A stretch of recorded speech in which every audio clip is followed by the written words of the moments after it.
চাকরি যারা করে কামাই রুজিতে হালাল ভাবে বরকত দান করেন। নবীজির সুন্নাতওয়ালা জিন্দেগি দান করেন।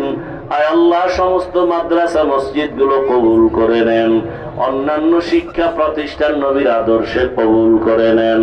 আয় আল্লাহ, দিলের নেক আশা পুরায় দেন।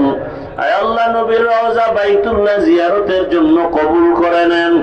আমাদের মা বাবা মুরব্বীরা যারা দুনিয়ায় নাই, মেহেরবানি করে জান্নাতের ফয়সালা করে দেন। যারা বেঁচে আছেন হায়াত বাড়ায় দেন, অসুস্থতা দূর করে সুস্থতার নিয়ামত বাড়ায় দেন। জাহেরি বাতিনি দুশ্মনের মোকাবেলায় বিজয় দান করেন। সারা দুনিয়ায় খেদমতের জন্য কবুল করে নেন। চলার পথে ইজ্জতের সাথে হেফাজত করেন। আমাদের জানমাল হাল পরিবার হেফাজত করেন। আওয়াজে কথায় রুহানিয়াতে স্পষ্টতা রূহ বাড়ায় দেন। নবীজির মুহাব্বতে আমাদের দোয়া মোনা